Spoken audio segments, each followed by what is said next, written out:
पुंडरीकाक्षं सवाह्याभ्यन्तरसुषे पुंडरीकाक्षाभनाथ पुंडरीकाक्षाभनाथ पुंडरीकाक्षाभनाथ अम्बा आचम्य ओम केशवाय नमः ओम नारायणाय नमः ओम माधवाय नमः हस्तप्रक्षालन ऋषिकेशाय नमः पवित्री धारणम्बा ओम पवित्रस्तवैषणभ्यो सवितुर्वः प्रसोत्पन्ना निचित्रेण पवित्रेण सूरसरस्वतीत सदे पवित्रमते पवित्रभूतसद्गामा मुने तच्छकेयम्मा हस्ते चतुष्पाणि गृहीत्वा सुखदेव ध्यानम्मा यं प्रव्रजन्तमनुपेतमपेतकृत्यं द्वैपायनो विराकातर आजुहाव पुत्रेति तन्मयतया तरवोऽभिनेतुस्तं सर्वभूतहृदयं मुनिमानतोऽस्मि सुखदेवाय नमः ध्यानार्थिं चतुष्पाणि समर्पयामि पुनः हस्ते चतुष्पाणि गृहीत्वा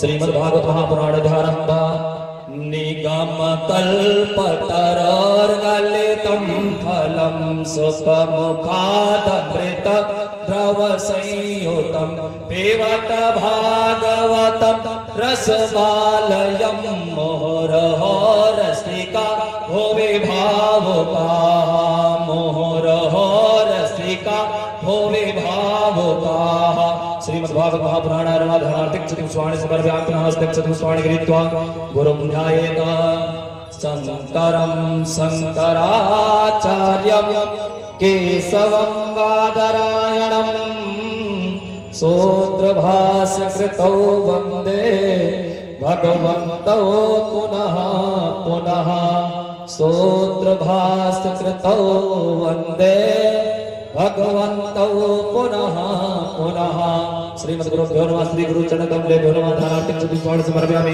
पाद्योः महत्यं हस्तयोः अर्घ्यं मुखे आचमनीयं सर्वाङ्गे स्नानीयं जलं समर्पयामि हरिः ॐ तस्मात् जज्ञात् सर्वभूताः सम्प्रीतं मृगराज्यं हसोस्ताचक्रे वायव्या नारायण रम्याच्च जे चन्द्रानुलेपनं वा ॐ ताङ्गध्रवा अकनस्ताम् इन्द्रस्तं बृहस्पतिः त्वामोखदे सोमो राजा द्वारे यक्षमादमुच्यता स्नानमक्षन्नमे मदन्तयव प्रिया अधोकतस्तोकसभानव विप्राणविष्टय मतीजो जान्मिन्द्रते हरि स्नान समर्पयामि पुष्पं पुष्पमालां वा ॐ औकधेः प्रतिमोदधं पुष्पवतीः प्रसूवरीः अस्वा इव सजिद्धरी रविरुधा आर इष्टवः ॐ जम्बोरुकं व्यदधोः पतिदाप्यकल्पयन् मुखं किमस्यासीत् किं बाहो किमोरु पादा उच्यते इदं विष्णुर्विचक्रमे त्रेधानि दधे पदं समूढमस्य पादं सुरे स्वाहा पुष्पं पुष्पमालां समर्पयामि सुगन्धद्रव्यं मन्त्रयम्बकं जजामहे सुगन्धिं पुष्टिवर्धनं मारुक्तमिव बन्धनां मृतोर्मुक्षीयमामृतात् सुगन्धद्रव्यं समर्पयामि धूम्राग्रापयामि ॐ धोरसे धोरवधोरवन्तं धोरवतं जस्वान् धोरवतितं धोरवयं वयं धोरवामः देवानां शिवभितमं ससेतमं पप्रेतमं जुष्टतमं देवभूतमं वा ॐ अग्राभ्यामि प्रत्यक्षदीपं वा ॐ चन्द्रमा मनसो जातचक्षुः सूर्यो अजायत श्रोत्रादवायुश्च प्राण च मुखम् अग्निरजायत दीपं दर्शयामि जले निशीतलीकरणं वा हरौ संशोधने विन्दं पुरुषः स्थाप्य हरिः ॐ भाण्डाभ्या आसीदन्तरिक्षगं शिष्णोद्योः समवर्तत अभ्याम्भो निर्दिसहस्रोत्रात् तथा लोकान् अकल्पयन् ॐ प्राणाय स्वाम अपानाय स्वाम व्यानाय स्वाम उदानाय स्वाम समानाय स्वाम मध्ये मध्ये पाणिमुद्रा पोषणप्रक्षालनार्थम हस्तप्रक्षालनार्थम जलम समर्पयामि धेनुमुद्रां प्रदर्शय ग्रासमुद्रां प्रदर्शय दर्शातिद्राचमनं जलम समर्पयामि पंडितोपलस्पर्शाञ्जाः फलनेभ्य अपला अपुष्पाजाश्च पुष्पणे बृहस्पति प्रसूस्तास्तानो पञ्चन्त गङ्गसा अगन्धिफलं समर्पयामि फलं ते आचमनीयं जलं समर्पयामि समल्सामूलपत्राणि ॐ जतोरुकेण हविका देवा जिग्नमतन्वतपसं संतोषासीदाच भीष्म इन्द्वः सरद्धविः मुखवासार्थं लीलालमङ्गपोङ्गी फलसहितं ताम्बूलं समर्पयामि साधुनाथे दक्षामं जादत्तं जत्परादानं जत्पूर्तं जाच्च दक्षिणाः अदभैरवैश्च कर्मणः सदेवे सुनो दधता पूजा साधुनाथे दक्षिणां समर्पयामि प्रदीप्तं जे तीर्थानि प्रचरन्तसिका हस्तानि भङ्गिणः ते काकं सहस्रयोजने वदन्गानि तन्मसि दीक्षां समर्पयामि हस्ते चतुष्वाणि कृत्वा प्रार्थयतं जगदेन जगयामाया जन्तदेवास्तानि धर्माणि प्रथमान्यासन्न ते हनाकं महिमानः सचन्त यत्र पूर्वे साध्याः सन्ति देवाः प्रार्थनापूर्वनमस्कारान् समर्पयामि नमस्कुरामि दक्षिणहस्ते जलवादाय समर्पणं मम देदानि एतानि गन्धक्षतपुष्पधूपदीप नैवेद्य ताम्बूलमोङ्गी फलद्रव्य दक्षिणा दीक्षा अनया समद्यो श्रीमद्भागवत महापुराण श्रीमद्गुरुभ्यो पूज्यः प्रियन्तां नमः आरार्तिक्यं वा ॐ इदं गङ्गाभिः प्रजननं मे अस्तु दशवीरवं सर्वगणवं सस्ताये आत्मसनि प्रजासनि पशुसनि लोकसन्ध्यभयसनि अग्निं प्रजां बहुलां मे करत्वन्नं वयोरेतो अस्मासु धत्त कर्पूरगौरं करुणावतारं संसारसारं भुजगेन्द्रहारं सदा वसन्तं हृदयारविन्दे भवं भवानी सहितं नमामि यानि कानि च पापानि जन्मान्तर्गतानि च तानि सर्वाणि नश्यन्तु प्रदक्षिणपदे पदे जलेन शीतलीकरणं वा करौ संशोध्यारार्तिग्रहणं वा प्रणम्य बोले गुरुदेव भगवान की श्रीमद्भागवत महापुराण की तीर्थराज प्रयागराज महाराज की बाबा विश्वनाथ भगवान की धर्म सम्राट स्वामी कर्मात्री जी महाराज की भगवत भूषण मानस मरमक स्वामी ओमरंजी महाराज की अखिल भारतीय श्री राम राज परिषद की बाबा पार्वती पतये हर हर महादेव। जो बच्चे इधर घूम रहे हैं कोई व्यक्ति को एकाग्र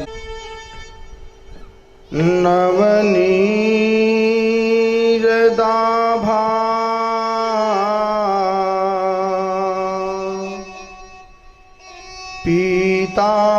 पीताम्बरा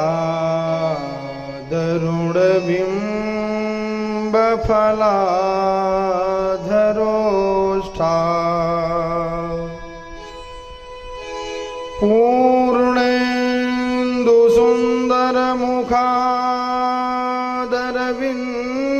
सुन्दरमुखादरविन्दनेत्रा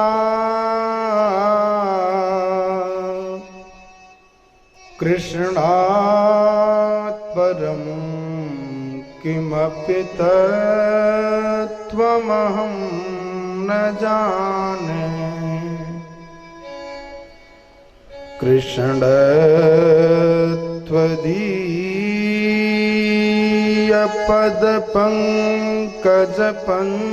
त्वदीयपदपङ्कजपञ्जरान्ते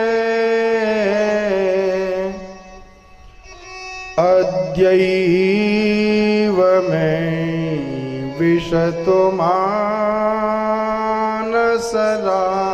मानसराजहंस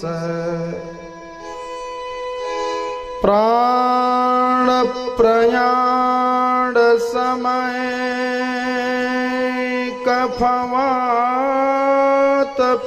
कफवातपित्तैः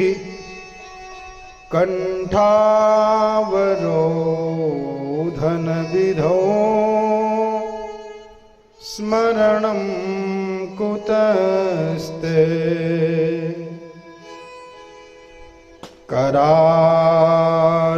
करारविन्द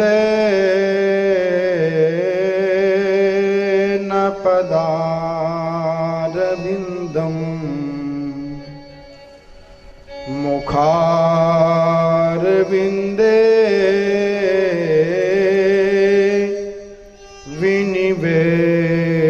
विनिवेशयन्तम् वटस्य पत्रस्य पुटे शयानम् बालं मुकुन्दं शिरसा नमामि बालं मुकुन्दं मनसा स्मरामि सुखावसाने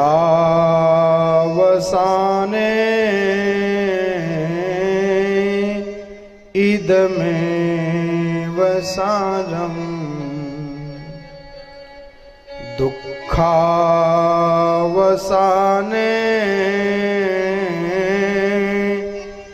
इदमेव गेयम्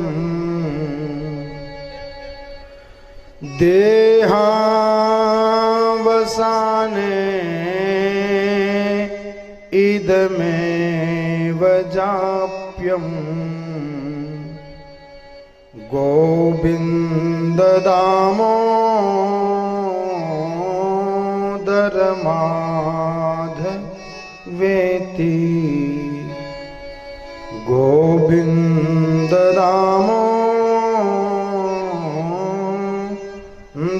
माधवेति वन्दे विदेहतनया पदपुण्डरीकम् कैशोरसंरभसमाहृतयोगिचित्तम् हन्तुं त्रितापमनिशं मुनियोगिवृन्दम् सन्मानशालि परिपीत परागपुञ्जम्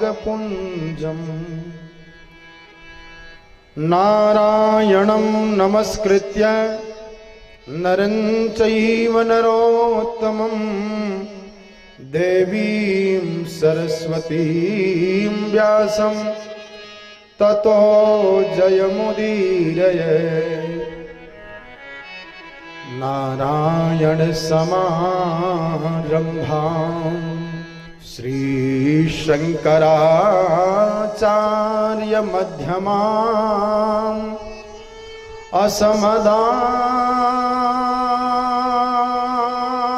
असमदाचार्य पर्यन्तां वन्दे श्री गुरु परम्पराम्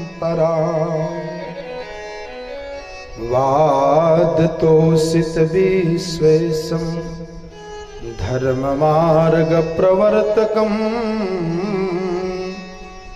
वन्दे श्रीहरिहरानन्दं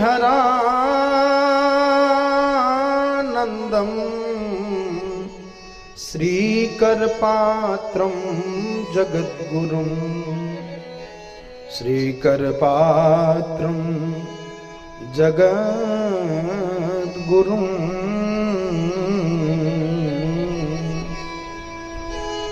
भक्ति भक्त भगवंत गुरु चतुर नाम बपु एक इनके पद बंधन किए नासत विघ्न अनेक। बोलिए श्रीमद्भागवत भगवान की, श्री वृंदावन बिहारी लाल की, श्री तीर्थराज प्रयागराज महाराज की, श्री घुसमेश्वर धाम की, श्री कालिकन महारानी की, श्री चंडिकन महारानी की। अनंत श्री विभो सिद्धर्म सम्राट श्री स्वामी जी करपात्री जी महाराज की। नमः पार्वती पतये हर हर महादेव।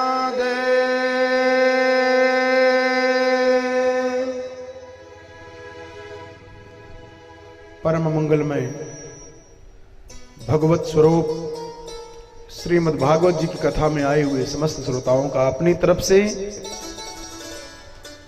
और मुख्य यजमान श्री प्रधानाचार्य जी की पूरे परिवार की तरफ से आप सबका हम हृदय से साधुवाद करते हैं और आप सबकी श्रद्धा और भक्ति को हम इस व्यासपीठ से प्रणाम भी करते हैं। आज कथा का षष्ठम दिवस की द्वितीय वेला में हम सब एकत्रित हुए हैं। प्रिंसिपल साहब के पूरे परिवार का, इनके पूर्वजों का आशीर्वाद है। ऐसी दिव्य पावन कथा इसी बहाने हम सबको कहने और सुनने का अवसर मिल रहा है। बड़ा भाग्यशाली जो होता है प्यारे, वो भागवती गंगा में पहुंच पाता है, अन्यथा नहीं पहुंच सकता है। अरे आवत यहीं सर, बाबा ने कहा, तुलसीदास जैसे संत शिरोमणि ने कहा कि आवत यही सर अति कठिनाई। आएगा कब? कहा राम कृपा बिनु आई न जाई। बड़ी कृपा है उस प्रभु की। आज कुछ भाव आ गया, एक बात बोल दूं,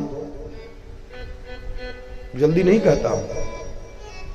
प्यारे, जब जनता प्रसन्न हो जाती है तो संसद में भेज देती है, और जब जनार्दन प्रसन्न हो जाते हैं तो सत्संग में भेज देते हैं।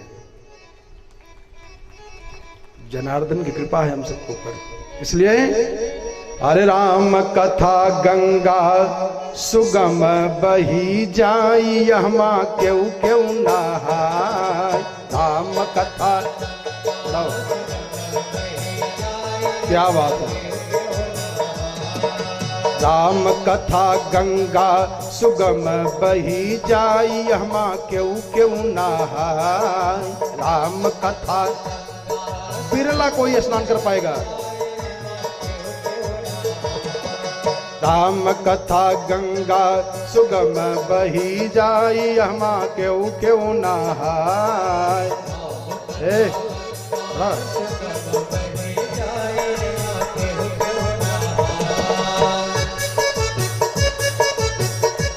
कौन कौन नहाते हैं?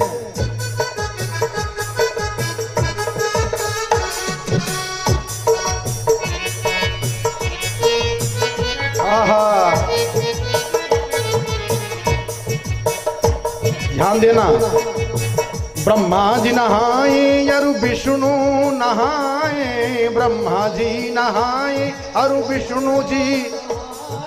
ब्रह्मा जी नहाए अरु विष्णु जी नहाए, ब्रह्मा जी। बाबा भोले नहाए अपन डमरू बजाई, हमा क्यों क्यों नहाए। बाबा नहाए अपन डमरू बजाई, हमा। राम कथा गंगा सुगम बही जाई, हमा क्यों क्यों नहाय।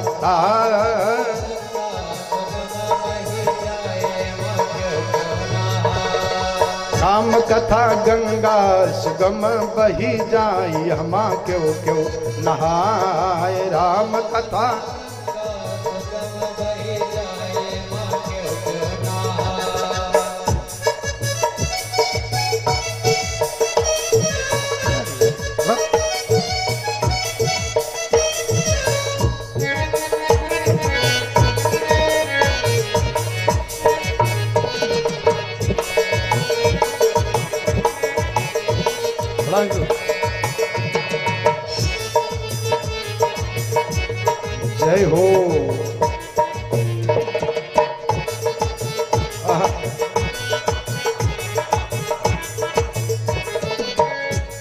कौन नहाए?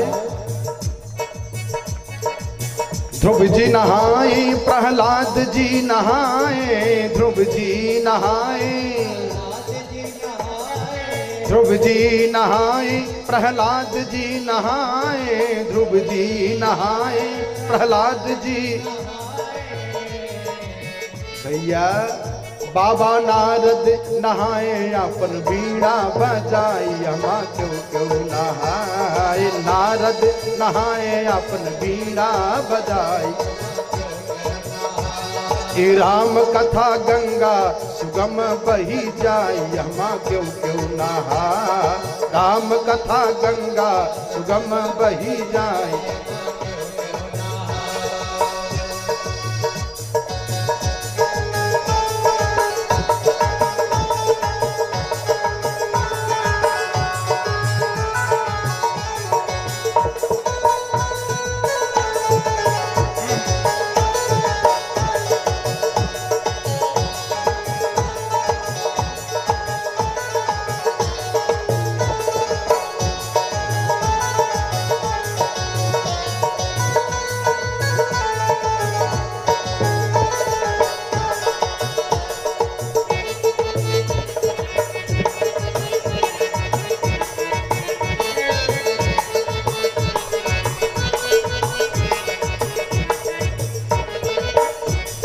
गरुण जी नहाए, भुसुंड जी नहाए, गरुण जी नहाए,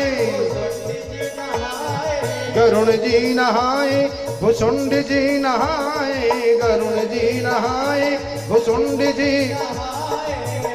याज्ञवल्क्य जी नहाए, राम कथवा सुनाए, हमा क्यों क्यों। आहा क्या बात है।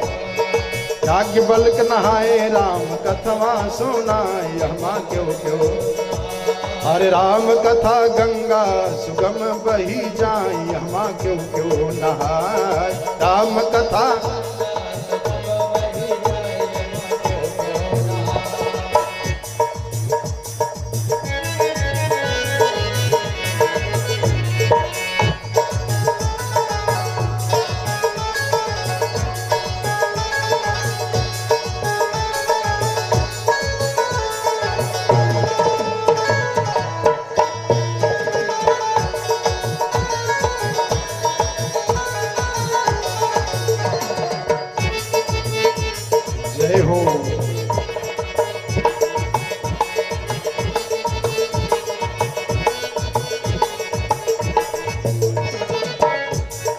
और कौन नहाए हैं? याज्ञवल्क नहाए, भरद्वाज नहाए, याज्ञवल्क नहाए, भरद्वाज। याज्ञवल्क नहाए, भरद्वाज नहाए, याज्ञवल्क नहाए। और बाबा तुलसी नहाए, राम कथवा सुनाए, हमा क्यों क्यों नहाए। तुलसी नहाए, राम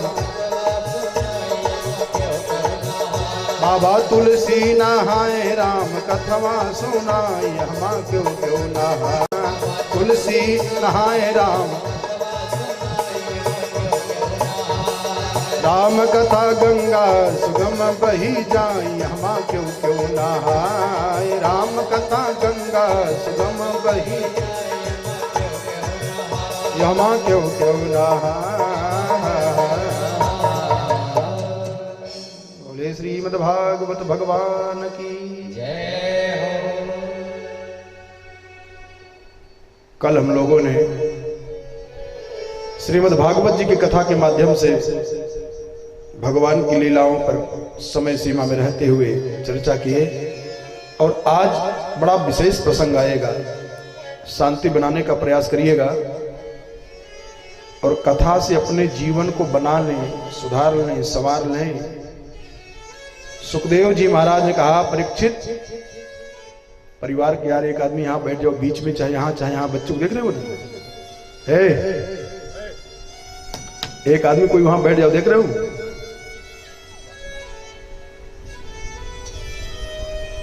बच्चों को जो लेकर आए पीछे बैठे, कथा में जान लो कुछ नुकसान हो जाएगा ना, अरे यार महाराज ये आए, कथा सहा नहीं क्या, बिगड़ जाएगा अगर कुछ ना। हमने कहा, कई बार कह देता हूं, देखो मेला की नकली बंदूक लेकर के अगर दगाते रहो तो कुछ असर नहीं पड़ने वाला है। वैसे नकली बंदूक की जगह असली लेकर दगा लो तब तो हम असली दगाते हैं। प्यारे ध्यान में रखना, भागवत जी का जो मूल मंत्र है उसको बोल देता हूं, अगर इसका प्रयोग नहीं कर पाए ना तो त्रिभिर दिवसई ही 3 दिन में फल मिल जाएगा। रिकॉर्डिंग हो रही है, कहना नहीं चला कि कह दे रहा हूं, ऐसा आपको कथावाचक बिरला कोई मिलेगा। तय करके अकाउंट में ले लेते हैं और तब पर भी डेट नहीं दे पाते। और हम कथा कह के चला जाता हूं, जजमान सिफारिश करता है कि महाराज दक्षिणा ले लीजिए। क्यों? मेरे में क्षमता है तो पहुंचाएंगे आकर के। इसलिए प्यारे ध्यान में रखना, हम कथा कहें और श्रोता ध्यान देकर के समझ ले, सुन ले, तो उसका उद्धार होना ही होना है। दुनिया में कोई ताकत उसको रोक नहीं सकती है। और हमारे में संशय है, हमारी दुर्गति हो सकती है, लेकिन अगर मैं कथा सुना दूं दिल से और कोई हृदय से ग्रहण कर ले, उसकी दुर्गति हो जाए, ऐसा कदापि नहीं हो सकता है। क्यों? क्योंकि देखो, जैसे आप गए प्रतापगढ़ स्टेशन पे और स्टेशन मास्टर से आपने कहा कि हमको नई दिल्ली जाना है, उसने दबाया कंप्यूटर में बटन, टक टक टक किया, ले प्रतापगढ़ जंक्शन से नई दिल्ली पकड़ो। और आप उससे कह दीजिए कि क्या आप नई दिल्ली गए हो, आप संसद भवन देखे हो, राष्ट्रपति भवन देखे हो, और नया नया वो पोस्टेड हो, तो कहेगा कि नहीं अभी हम दिल्ली गए नहीं हैं। तो आप उससे कहिए कि जब तुम खुद ही दिल्ली नहीं दिए गए हो, देखे नहीं हो, कि कागज के टुकड़ा पकड़ा दिए, हम कैसे चले जाएंगे? तो जवाब देगा कि मैं भारत सरकार के रेल मंत्रालय के द्वारा प्रमाणित टिकट आपको दे रहा हूं, मैं अदली बदली नहीं कर रहा हूं। एक टिकट निर्विघ्न आपको नई दिल्ली की यात्रा कराएगा। ऐसे प्यारे भगवान के ज्ञान के अंशावतार महर्षि वेदव्यास जी के द्वारा रचित श्रीमद् भागवत जी के महामंत्र को सीधा का सीधा हम श्रोताओं के बीच में पहुंचा देते हैं। अपनी तरफ से कुछ मिलाते घटाते बढ़ाते नहीं है। इसलिए कहता हूं सावधानी के साथ समझना। सुखदेव जी महाराज ने कहा, परीक्षित, कंस की 2 पत्नियां हैं, सीखो। कथा तो कल्याण कराएगी ही कराएगी, लेकिन जरा सा थोड़ा विवेक लगा करके सीख लो तो वास्तव में मानवता आ जाएगी, आप देवता बन जाओगे, बंदनी बन जाओगे। क्यों हम सबका वंदना नहीं हो रही है, क्यों भटक रहे हैं? यही कथा न समझने की वजह से। भगवान ने सबको समान रूप से बनाया है, राजा बना करके भेजा है, और यहां भिखारी बनकर के भीख मांग रहे हो। क्यों? कथा न समझने से।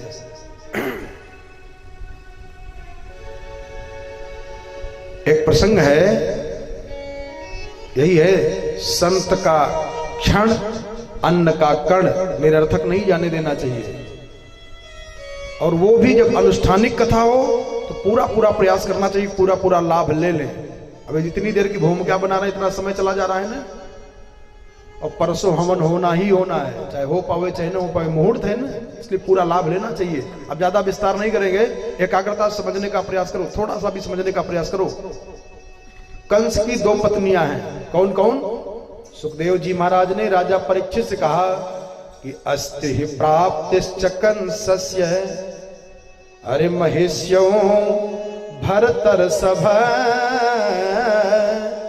मृते भरतरि दुःखार्ते ईयतु स्म पितुर्गृहान्। जानते हो, भागवत जी की अगर वास्तविक कथा हम खोल करके बता दें तो कोई भी बुद्धिमान मानव अमरता को प्राप्त कर लेगा। एक रहस्य इसमें। पहली बार कथानक में है कि कंस की 2 पत्नियां थी, जिसका नाम था अस्ति और प्राप्ति। और दूसरा इसका भाव है कि देहाभिमान कंस है और देहाभिमान कंस दो संबंध बनाता है, अस्थि और प्राप्ति से। अस्थि माने जो है, प्राप्ति माने और हो जाए, लोभ की वृत्ति।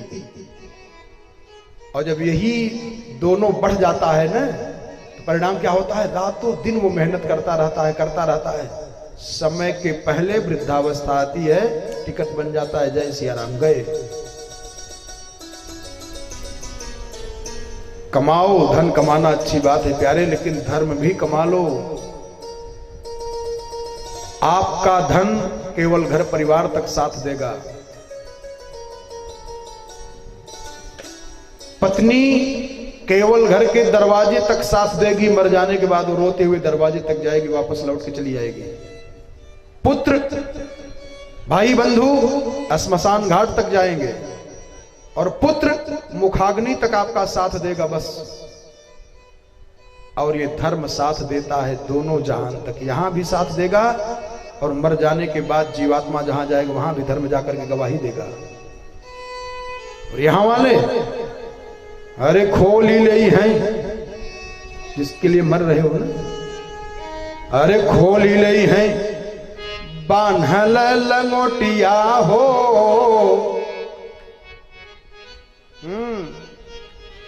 एक एक घना उतार लेंगे। ये अस्थि और प्राप्ति है। ये जाकर के अपने पिता जरासंध से कही। जरासंध ने 23 अक्षौहिणी सेना लेकर के, ध्यान देना, 23 अक्षौहिणी सेना लेकर के मथुरापुरी पर चढ़ाई कर दिया। और भगवान खेल खेल में 23 अक्षौहिणी सेना का वध करके, बलराम भैया ने जब पकड़ा जरासंध को, तो कन्हैया ने कहा, रे भैया छोड़ दो इसको। तो जरासंध को बड़ा कष्ट हुआ, बताओ हमको छुड़वा रहे हैं। तो कान में दाऊ दादा के कृष्ण भगवान ने कहा, भैया इसको छोड़ दो, तो फिर दुष्टों को पकड़ के यहीं लाएगा, बैठे बैठे सब पृथ्वी का भार हटा देंगे, दौड़ना नहीं पड़ेगा।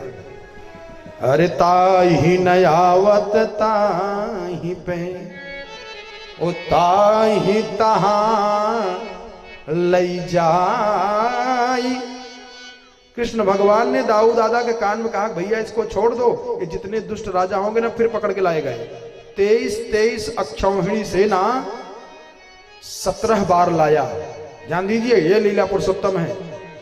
18 अक्षौहिणी सेना में पूरा महाभारत का युद्ध हो गया, और 23 अक्षौहिणी सेना को 17 बार लाया। बाप रे, 23 में 17 का गुना कर दीजिए, इतनी अक्षौहिणी सेना को जरासंध लाया, और भगवान ने लीला करते हुए सबका वध कर दिया।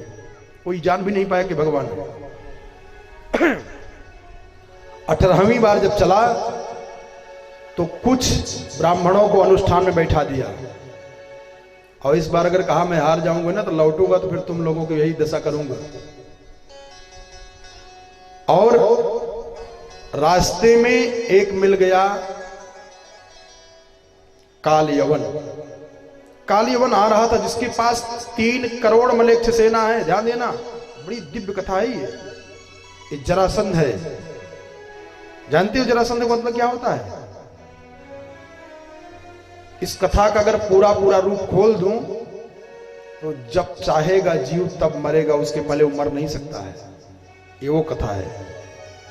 इस पे पर्दा लगा करके व्यास जी ने बताया है, सुखदेव जी ने भी पर्दा लगा कर बताए हैं, और हम सब तो बहुत ही पर्दा लगा देते हैं। किसी को तो मालूम ही नहीं होता है। राजा जरासंध, और दूसरा इसका अर्थ क्या है? जरा माने होता है बुढ़ापा, संधि माने योग। इस शरीर में जब बुढ़ापा आता है ना, हरे ढली जा रही है, चेत लो, अभी भी बिगड़ा नहीं है।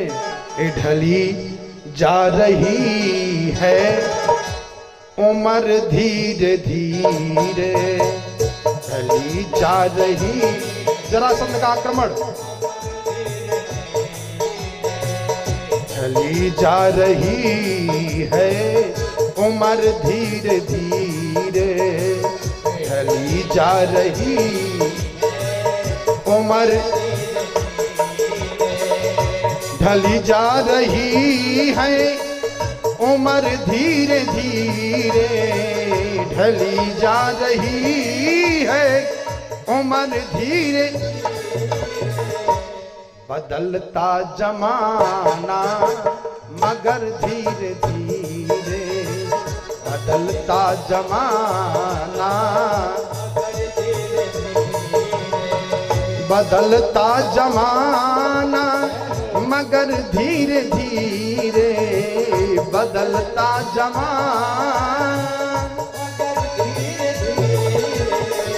चली जा रही है उम्र धीरे धीरे, चली जा रही है।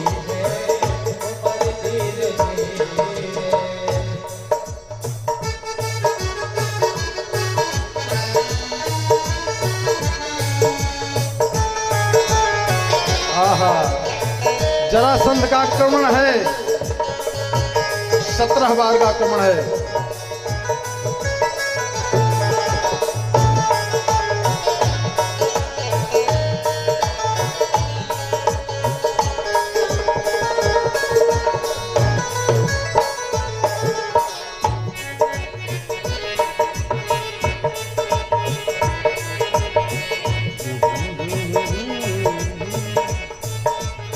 और क्या है? बचपन भी बीता जवानी भी बीती, बचपन भी बीता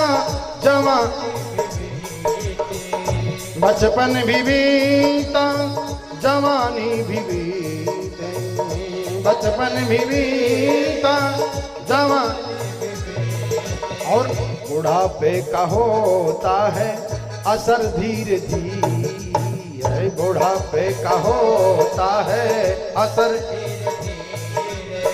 बुढ़ापे का होता है असर धीरे धीरे, बुढ़ापे का होता है असर धीरे, बदलता जमाना मगर धीरे धीरे, बदलता जमाना मगर धीरे, बदलता जमाना मगर धीरे धीरे,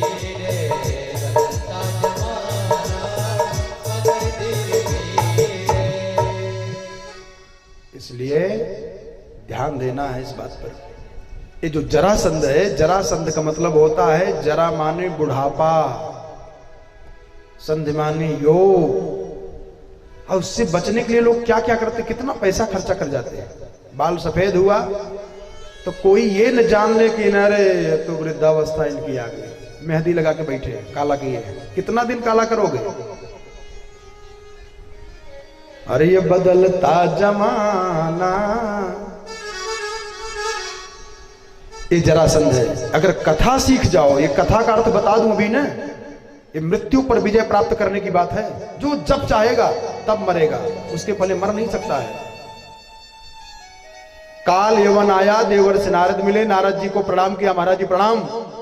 नारद जी जब आशीर्वाद देने के लिए तैयार हुए तो काल यवन ने कहा 3 करोड़ मलेच्छ सेना लिया है। ध्यान देना, 3 करोड़ है, एक कथा की गहराई है भागवत जी की। 3 करोड़ मलेच्छ सेना लेकर के काल यवन जब नारद बाबा को प्रणाम किया तो नारद जी जब आशीर्वाद की मुद्रा बनाए तो काल यवन ने कहा कि हमने सुना कि आप बाल ब्रह्मचारी हैं महाराज, कुछ लड़ाई हो जाती है आपसे। हमसे कोई लड़ता नहीं है।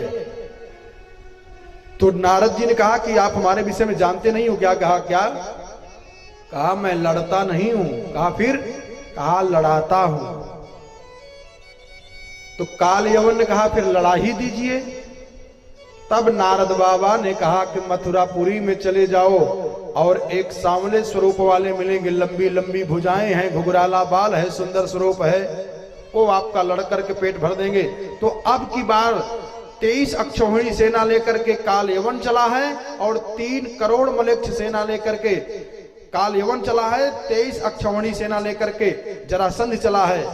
और भगवान ने सोचा अगर इतनी लंबी सेनाओं का वध करूंगा तो कहीं ये न समझ में आ जाए कि ये भगवान है। इसलिए भगवान आज छोड़ करके लड़ाई के मैदान को भाग रहे हैं। और जब भागना शुरू कर दिया भगवान ने तो पीछे से काल यवन कह रहा है अरे आपका बड़ा हमने नाम सुना है, आप भगे चले जा रहे हो, भागिए मत।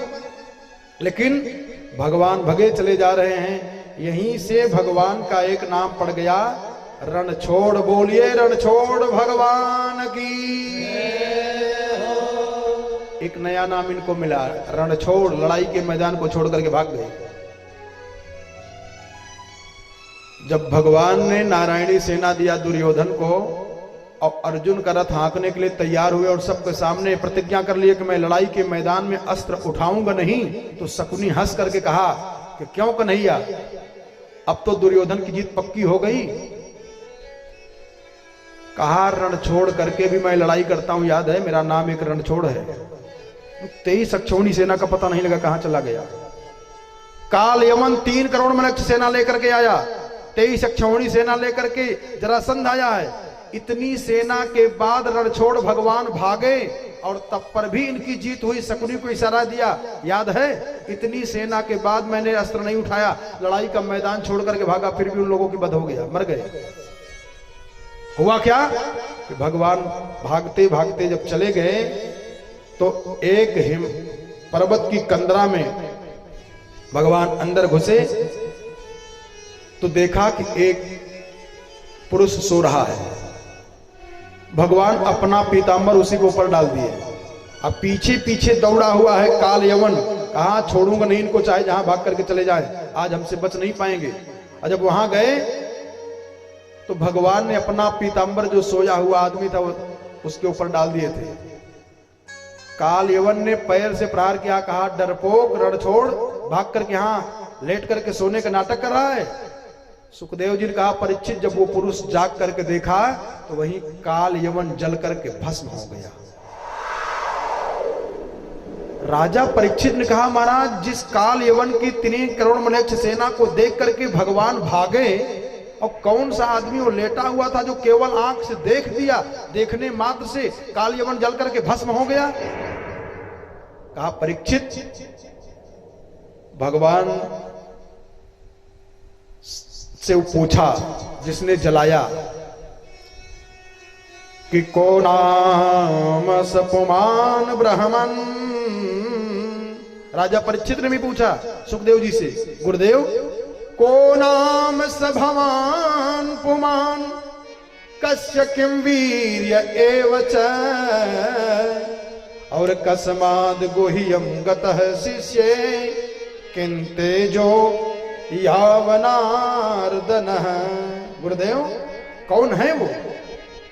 तब सुखदेव जी ने कहा कि स इक्ष्वाकु कुले जातो हरिमान धातृतनयो महान। हे परीक्षित, इक्ष्वाकु कुल में राजा मानधात्र का, हमारा राजा मानधाता के पुत्र जिनका नाम मुचकुंद था। देवासुर संग्राम हो रहा था, देवता और असुर लड़ रहे थे, तो देवताओं का सेनापति बने थे मुचकुंद, और खूब लड़ाई किया। लड़ाई करते करते करते करते जब भगवान शंकर जी के ज्येष्ठ पुत्र सदानंद भैया सेनापति बने तो देवताओं ने कहा बड़ी मदद किया है आप हम सबकी, क्या वरदान चाहते हो? तो मुचकुंद ने कहा कि हमको नींद बहुत लगी है महाराज। कहा फिर? कहा हमको ये आशीर्वाद दे दो कि जो हमको हमारी नींद खराब करे हमको जगाए, जिसको मैं देखूं भस्म हो जाए। देवताओं ने कहा तथास्तु, ऐसा होगा जो तुमको नींद से जगाएगा, तुम जिसको देख लोगे वो जल करके भस्म हो जाएगा। तो मुचकुंद ने कहा कि देवताओं के साथ इतना लड़ाई की है, इसका फल क्या मिलेगा? कहा भगवान का दर्शन होगा। मुचकुंद ने कहा कैसे दर्शन होगा? आप करे कि जाकर सो, और जो जगाएगा जो देखोगे जिसको तो जल करके भस्म हो जाएगा। या तो भगवान को देखूं भगवान भस्म हो जाएं, और या तो अपनी भगवान भगवत्ता का प्रयोग कर दें, तब देवताओं का आशीर्वाद मिट जाएगा। देवताओं ने कहा जाओ, ये सब भगवान का काम है, भगवान करेंगे। तो मुचकुंद सोचे कि अगर घर में सोऊंगा तो कहीं पत्नी का प्रेम उमड़ पड़ा कि सोते सोते एकदम में से तो नहीं सो गए, जरा चेक तो करूं, देख तो लूं। अब मान हमने उठ करके देख लिया तो पत्नी भी जल जाएगी। इसलिए गुफा में जाकर के सोए कि कोई हमको पता न पाए। लेकिन हो न हार, तेरी माया को न पाया कोई पार। ये भगवान की प्रबल माया रही, कहा उद्धार करा दिए। इसके बाद श्री सुखदेव जी महाराज ने कहा परीक्षित पूरा बताए, विधि बताए उनको, किसको? मुचकुंद को कैसे भगवान का दर्शन हुआ, भगवान को अपना पूरी बात बताया। तो कहा महाराज कुछ दिन के बाद, अब प्रसंग पर बहुत विशेष ध्यान दीजिएगा, बहुत विशेष ध्यान देना। कुछ दिन के बाद एक राजा थे, आनर्त देश के राजा रेवत। थोड़ा गहराई समझिएगा इस प्रसंग को, हर प्रसंग को समझिएगा गहराई से, क्योंकि ये कलयुग चल रहा है ना। कलयुग में लोग कथा का जो अर्थ है उसका अनर्थ कर जा रहे हैं। कहने और सुनने दोनों वालों, दोनों में दोष हो रहा है। बहुत संभल के चलना पड़ेगा। जरा एकाग्रता से कथा को समझिएगा। और जगहों पर आप जब जाएंगे, लोग बताते हैं भागवत जी की कथा श्रवणीय है, और मैं दावा से कहता हूं कि अगर एक भी भागवत जी के शब्द का अनुकरण कोई कर ले तो साक्षात देवता बन जाएगा, नारायण बन जाएगा। एक शब्द का अनुकरण कर ले, कथा का तो बात ही छोड़ दो।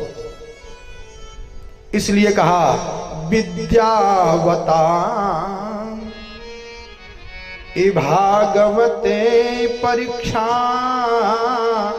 जरा ध्यान देकर समझना कथा पे, इतनी गूढ़ कथा आ जाएगी कि कहत कठिन समुझत कठिन, कहना कठिन हो जाएगा। आप सुन करके उसको पचा नहीं पाएंगे, इतना गूढ़ है ये। भगवान की महती कृपा होगी, इसलिए कहा जाता है तब भागवत जी का वक्ता मिल पाता है, तब भागवत जी कथा हो पाती है, अन्यथा होता नहीं है। सुनो प्रसंग को, और जगहों पर सुने हो तो मिला लेना, अथवा कहीं होती हो भागवत जी कथा जाकर के सुन करके मिलाना। हम जो सुनाए वही वो भी सुनाना है क्या। आनर्त देश के राजा थे रेवत, जिनकी लड़की का नाम था रेवती, बहुत सुंदर थी। आनर्ताधिपति ही श्रीमान रैवतो रेवतीम सुताम, और ब्राह्मणा चोदितः प्रादात बला येति पुरोदितम। बहुत सुंदर लड़की है। कौन? राजा रेवत की लड़की रेवती। आनर्त देश के राजा गए ब्रह्मा जी के पास, हे महाराज इतनी सुंदर लड़की आपने हमको प्राप्त करा दिया है, इसके योग्य कोई वर आपने बनाया। आज हम सब इतना परेशान रहते हैं, किसी की यहां अगर लड़की पैदा हो जाए ना, तब जरा देखिए उनके परिवार वालों को ऐसा मुंह लटका के बैठते हैं, क्या बताएं। इतना कथा सब इसी समय पे कथा काम करती है। अरे वो पैदा हुई, उसका अलग भाग्य होगा, उसका अलग किस्मत होगी, उसका अलग कार्य होगा। मुंह लटका के बैठ गए, आपको ऊपर भार हो गया। ब्रह्मा जी के पास जाकर के आनर्त देश के राजा रेवत ने पूछा कि इतनी सुंदर हमारी कन्या है, इसके योग्य महाराज वर कहां मिलेगा। तो ब्रह्मा जी ने कहा कि आप घबराइए मत, आप जाइए और आपकी लड़की रेवती के योग्य जो वर हैं वो बलराम भैया हैं, बलराम जी के साथ इनका विवाह कर दो। कन्या बाद में पैदा हुई है, वर पहले पैदा हो गया है। इसलिए हमेशा इस पर ध्यान देना चाहिए। अपने अपने भाग्य से सब जी रहे हैं, अपने अपने भाग्य से सब खा रहे हैं। दुनिया भर का अपने आप ही अपनी चिंता लेके बैठी हो, सबका भार अपने सर पे लिए हो। हम नहीं रहेंगे तो नहीं हो पाएगा। अरे कर्मा की है कर्मा की रेखा न्यारी विधि न तारी नाई करे। कर्मा की रेखा न्यारी विधि न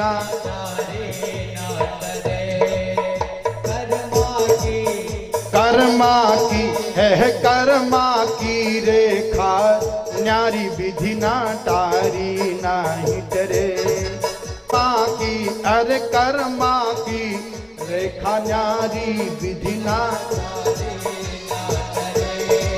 विधि नाटारी नाटरे हो, विधि नाटारी नाटरे, विधि नाटारी नाटरे हो, विधि नाटारी नाट।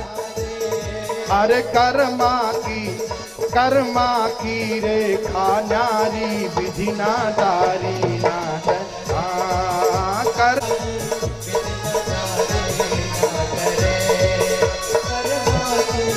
जय हो।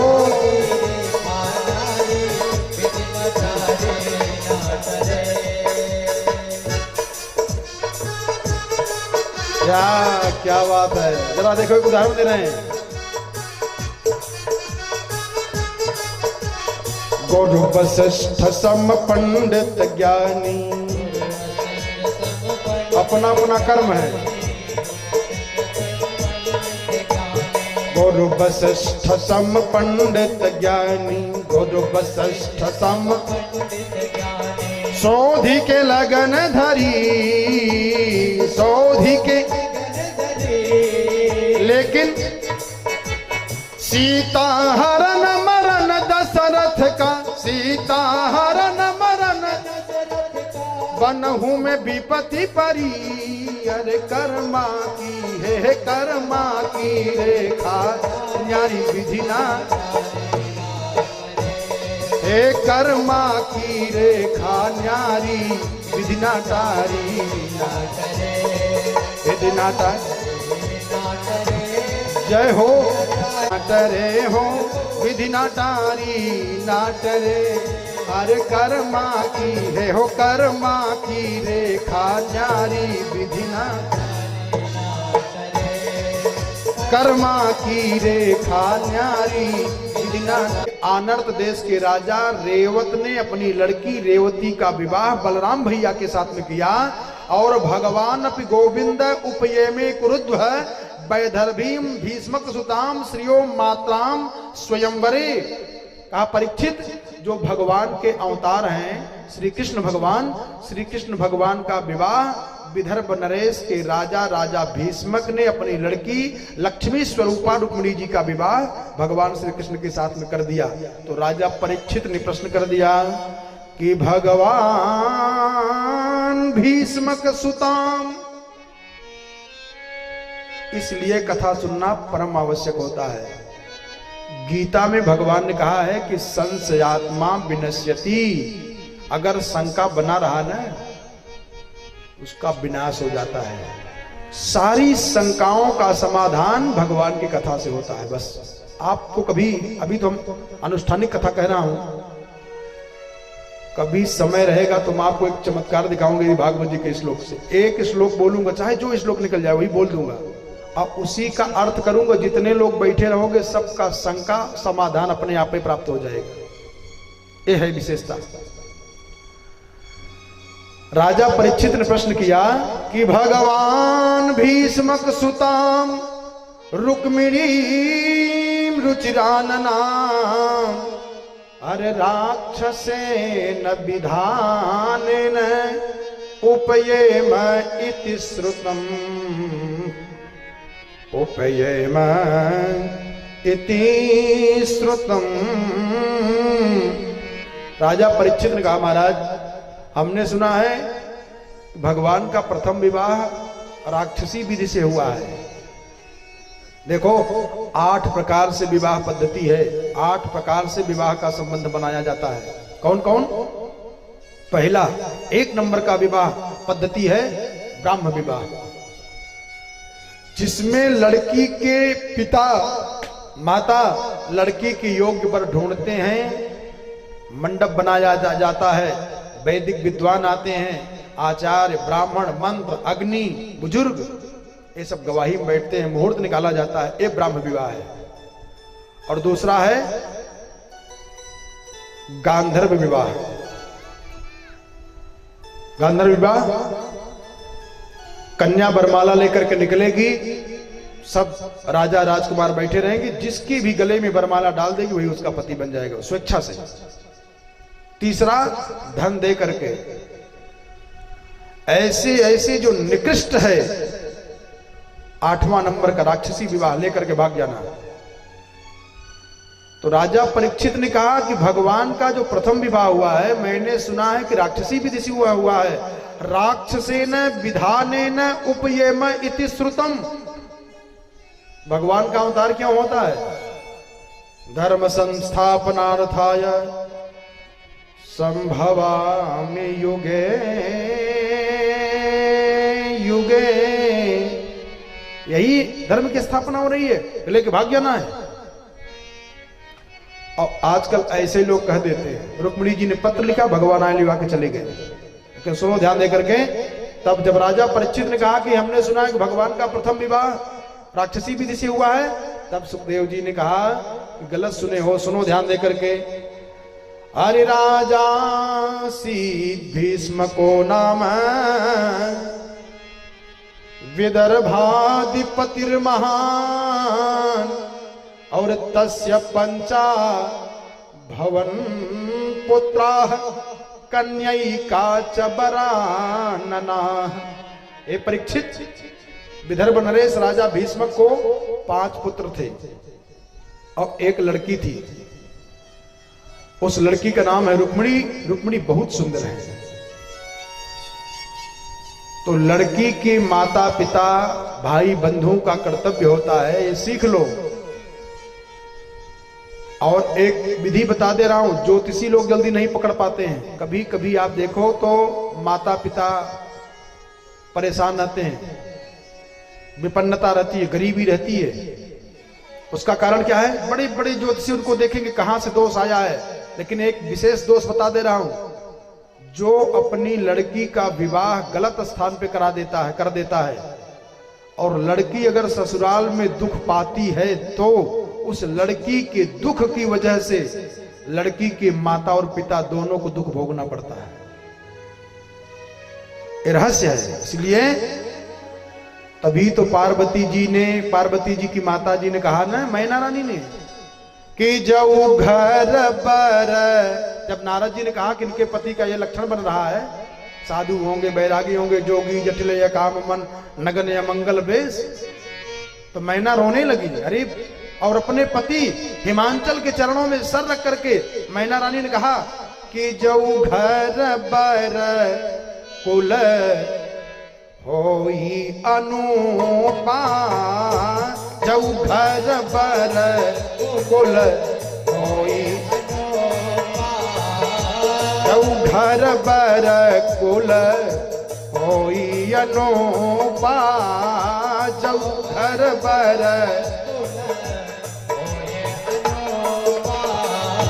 करिय विवाह सुता अनुरूपा, करिय